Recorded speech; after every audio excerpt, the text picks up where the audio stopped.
Hi hello, ಇವತ್ತಿನ ವಿಡಿಯೋದಲ್ಲಿ ಹಲಸಿನ ಬೀಜದಿಂದ ನಾವು ಸೂಪರ್ ಟೇಸ್ಟಿ ಆದಂತಹ ವಡೆಯನ್ನ ಮಾಡಬಹುದು. ಹೇಗ್ ಮಾಡಬೇಕು ಏನು ಹೇಳ್ಕೊಡ್ತೀನಿ. ಎಲ್ಲೂ ಸಹ ವಿಡಿಯೋನ ಸ್ಕಿಪ್ ಮಾಡಬೇಡಿ, ಪೂರ್ತಿಯಾಗಿ ನೋಡಿ, ಖಂಡಿತವಾಗಿ ಇಷ್ಟ ಆಗುತ್ತೆ.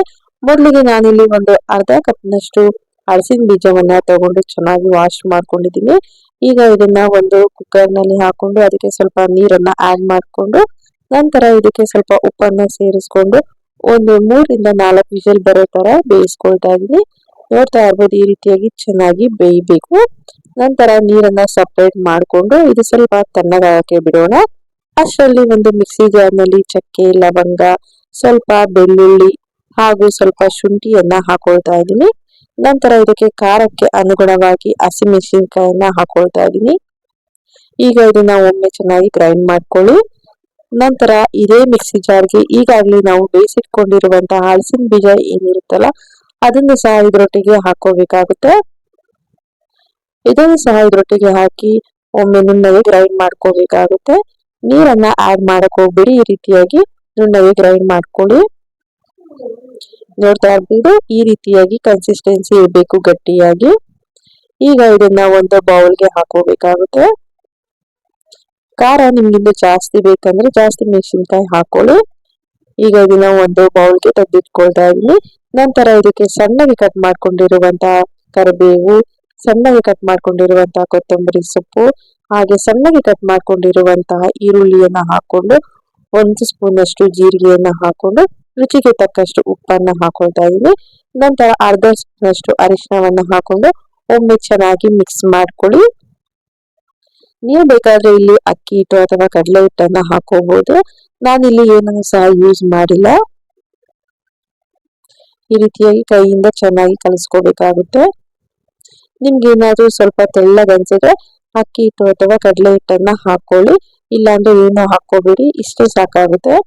ಆದ್ರೆ ನೀರನ್ನ ಆಡ್ ಮಾಡಕ್ ಹೋಗ್ಬೇಡಿ, ನೀರನ್ನ ಪೂರ್ತಿಯಾಗಿ ತೆಗೆದು ಗ್ರೈಂಡ್ ಮಾಡ್ಕೋಬೇಕಾಗುತ್ತೆ. ಈಗ ನೋಡ್ತಾ ಇರ್ಬೋದು, ಈ ಕನ್ಸಿಸ್ಟೆನ್ಸಿ ಇರ್ಬೇಕಾಗುತ್ತೆ. ಕೈಗೆ ಸ್ವಲ್ಪ ನೀರನ್ನ ಹಾಕೊಂಡು ಈ ರೀತಿಯಾಗಿ ಉಂಡೆ ಕಟ್ಕೊಂಡು ವಡೆ ಶೇಪ್ ನಲ್ಲಿ ನೀವು ತಟ್ಕೋಬೇಕಾಗುತ್ತೆ. ನೋಡಿ, ಈ ರೀತಿಯಾಗಿ ನೀಟಾಗಿ ಬರಬೇಕು. ಅಕಸ್ಮಾತ್ ತೆಳ್ಳಗಾದ್ರೆ ಮೊದಲೇ ಹೇಳ್ದಾಗೆ ಅಕ್ಕಿ ಹಿಟ್ಟು ಅಥವಾ ಕಡಲೆ ಹಿಟ್ಟನ್ನ ಹಾಕೊಳ್ಳಿ. ಈ ರೀತಿಯಾಗಿ ನೀಟಾಗಿ ವಡೆ ರೀತಿಯಲ್ಲಿ ತಟ್ಕೊಳ್ತಾ ಇದೀನಿ. ನೀವು ಬೇಕಾದ್ರೆ ಬೇರೆ ಶೇಪ್ ಅಲ್ಲೂ ಸಹ ಮಾಡ್ಕೋಬಹುದು. ಈ ರೀತಿಯಾಗಿ ಎಲ್ಲವನ್ನು ಸಹ ಮಾಡಿ ಒಂದು ಪ್ಲೇಟ್ ನಲ್ಲಿ ಇಟ್ಕೊಂಡಿದ್ದೀನಿ.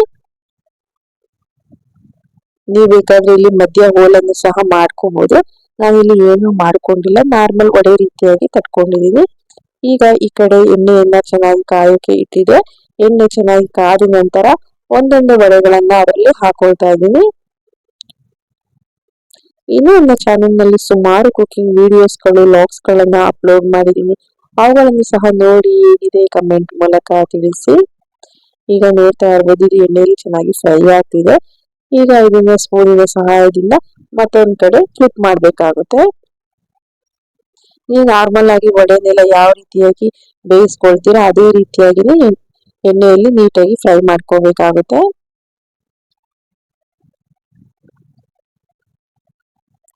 ನೋಡ್ತಾ ಇರ್ಬೋದು ಎಷ್ಟು ಚೆನ್ನಾಗಿ ಬಂದಿದೆ ಅಂತ ವಡೆಗಳು.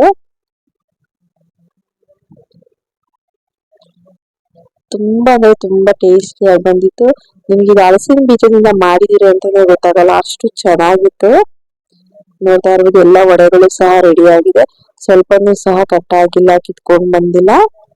ಈಗ ಎಲ್ಲಾ ವಡೆಗಳು ಸಹ ರೆಡಿ ಆಗಿದೆ. ಈಗ ಹೊರಗಡೆ ತೆಗಿತಾ ಇದೀನಿ. ಇದು ನೀಟಾಗಿ ನಿಮ್ಗೆ ಫ್ರೈ ಆಗ್ಬೇಕು. ಈಗ ಎಲ್ಲಾ ವಡೆಗಳನ್ನು ಸಹ ಇದೇ ರೀತಿಯಾಗಿ ಮಾಡ್ಕೊಂಡೆ. ಮಾಡುವಾಗ್ಲೇ ನಿಮ್ಗೆ ಅರ್ಧಕ್ಕರ್ಧ ಖಾಲಿ ಆಯ್ತು. ನೋಡ್ತಾ ಇರ್ಬೋದು ಎಷ್ಟು ಚೆನ್ನಾಗಿ ಬಂದಿದೆ ವಡೆಗಳಂತ. ಈಗ ಒಂದನ್ನ ಓಪನ್ ಮಾಡಿ ತೋರಿಸ್ತಾ ಇದೀನಿ. ನೋಡಿ ಒಳಗಡೆ ಎಷ್ಟು ಚೆನ್ನಾಗಿ ಕುಕ್ ಆಗಿದೆ ಅಂತ. ಹೊರಗಡೆನೂ ಚೆನ್ನಾಗಿ ಕುಕ್ ಆಗಿದೆ, ಒಳಗಡೆನೂ ಸಹ ತುಂಬಾ ಚೆನ್ನಾಗಿ ಕುಕ್ ಆಗಿತ್ತು. ಟೇಸ್ಟ್ ಮಾತ್ರ ಸಖತ್ತಾಗಿತ್ತು ಅಂತಾನೆ ಹೇಳ್ಬೋದು. ಈ ವಿಡಿಯೋ ಇಷ್ಟ ಆಗಿದೆ ಅಂತ ಅನ್ಕೊಳ್ತೀನಿ. ಇಷ್ಟ ಆಗಿದ್ರೆ ಖಂಡಿತವಾಗಿ ನೀವು ಸಹ ಈ ರೆಸಿಪಿಯನ್ನ ಟ್ರೈ ಮಾಡಿ ಹೇಗ್ ಬಂತು ಅಂತ ನನಗೆ ಕಮೆಂಟ್ ಮೂಲಕ ತಿಳಿಸಿ. ಹೀಗೆ ಎಲ್ಲಾ ವಿಡಿಯೋಗಳನ್ನು ಸಹ ಸ್ಕಿಪ್ ಮಾಡದೆ ನೋಡಿ. Thank you so much and bye.